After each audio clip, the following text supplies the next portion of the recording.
It's coming back around. When it comes to cool, Yeah, that's definitely it. That is cool. NASA's Super Guppy Awesome. That's cool. brings out the kid in all of us. A little nervous Why? because it's so big. Even grown-ups are in awe. Just fascinated to see this plane. The Super Guppy looks like something from another world. Wow. Hundreds of people gathered for a glimpse at this misshapen aircraft that looks somewhat like a dolphin or a whale. I know it's really big and it's carrying something from NASA. Smart kid, the Super Guppy is here to deliver parts for the Orion space program. We haul oversized cargo for the space program. NASA is studying how to land a human on Mars. These massive parts inside the Guppy will help determine if someday scientists can design a spacecraft that will allow humans to travel into deep space. These parts will be offloaded and headed to the Plum Brook Station in Sandusky, where the testing takes place. The flight engineer back here handles all the engines. Dave Elliott is one of 3 pilots it takes to fly this aircraft, and it's not easy. It's all manual controls, so there's no hydraulic assist, there's no electric actuators, there's no autopilot, so the pilots have their hands full. What makes the Super Guppy unique is that by diameter, it is the largest cargo ship in the world. It's 25 feet in diameter, so it was built back in the 60s to move Saturn rocket boosters, so it's the largest transport in the world. And for those who witnessed its arrival, That is so cool. the Super Guppy put on a whale of a show. In Mansfield, Kevin Landers, 10 TV News.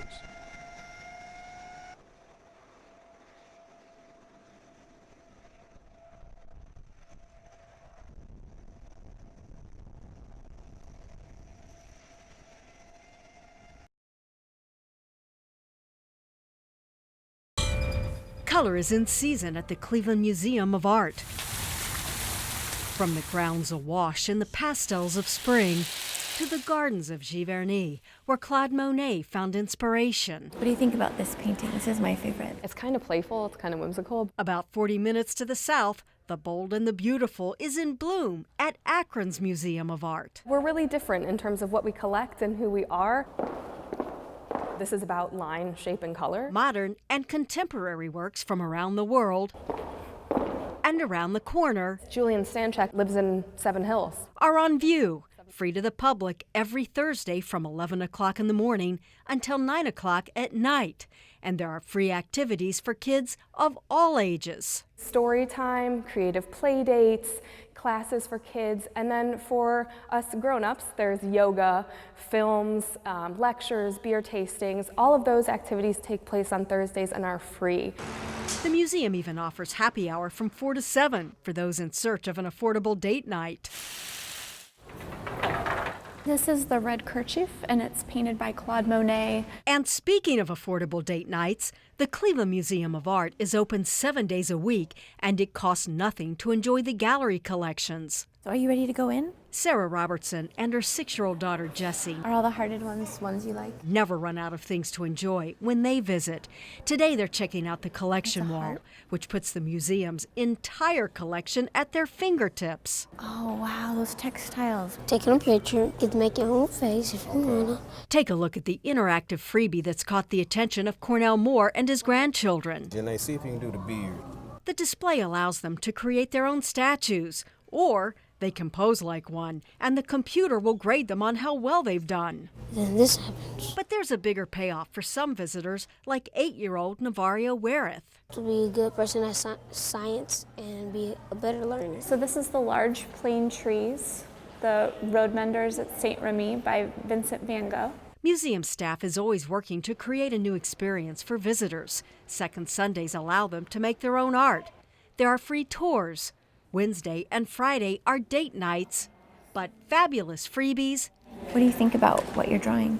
They're 7 days a week. Oh, that's a good one because that looks like maybe a mom with her kids, or what do you think it is? Yeah, let's have you do that one.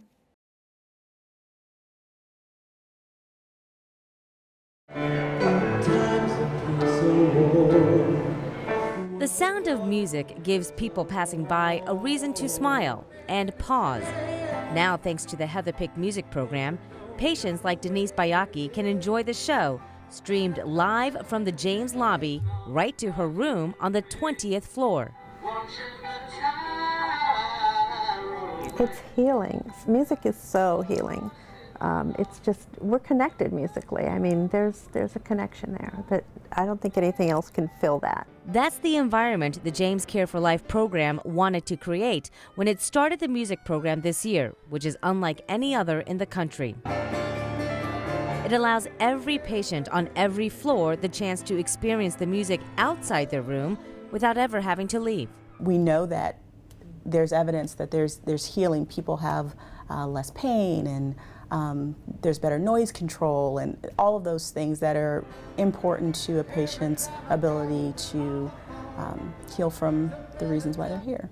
Denise remembers the days when Heather anchored at WBNS before she passed away from breast cancer. The Worthington mom says knowing this program connects patients to Heather's spirit makes listening to the music even more special. Oftentimes you're not able physically to do the things that you like to do. Heather, she couldn't anchor. So it's nice to be able to impact people in another way, and now she lives on.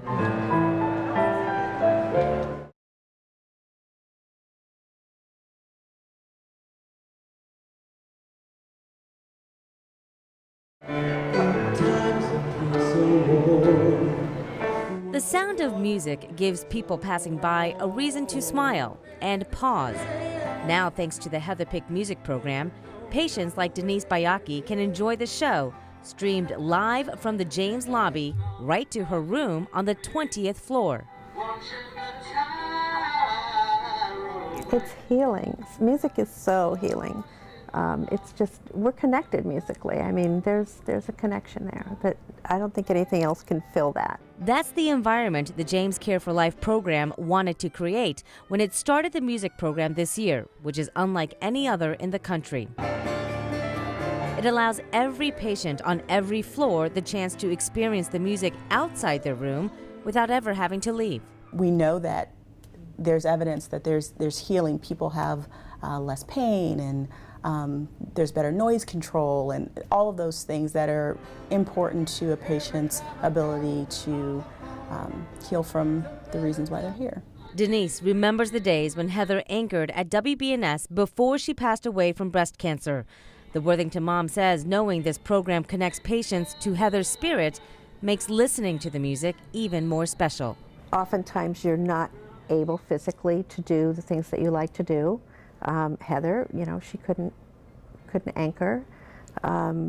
So it's nice to be able to impact people in another way, and now she lives on.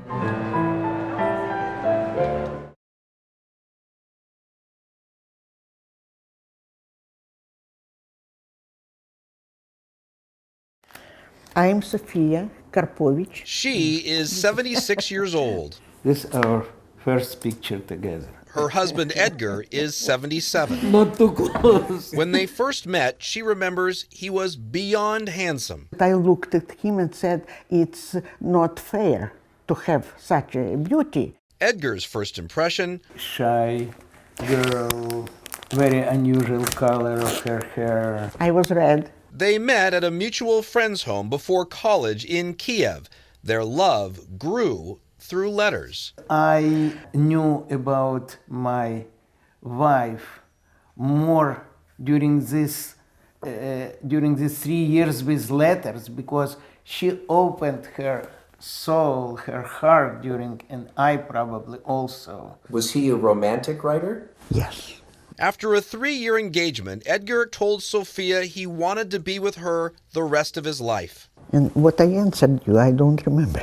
You answered immediately, yes, I also want to be with you. Edgar and Sofia share more than love.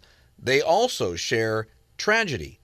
She was a child of the Holocaust. Our town was occupied in July 1941. He was a child who lived in fear of the Soviet secret police, the KGB, who took his father. They arrested him when I was 4 months old. He was branded a spy because he spoke many foreign languages. They killed him when I was 6 months old. Sophia says she remembers at the age of 4, standing on the edge of a pit like this one. A Nazi soldier, she says, had a gun pointed at the heads of her and her older brother. I thought that, okay, now I am existing, and in a minute I will not be here. She says another Nazi officer stopped the execution because the pit was too big for the small group about to be executed. So she and her brother ran away, they hid, and they survived. These 2 retired mechanical engineers now spend their days volunteering, visiting other Russian-speaking families and talking about current events to keep their minds sharp. Their 50-year marriage has produced 2 daughters, 5 grandchildren, and 4 great-grandchildren. Their secret to marriage: fights are few. It's very hard to be an enemy with her. It's very hard. They laugh. He's funny. I don't know about me. And they say their marriage was never a test. It was always forever. And they can't imagine being apart. And I say, I could not imagine. And she said the same. In Bexley, Kevin Landers, 10 TV News.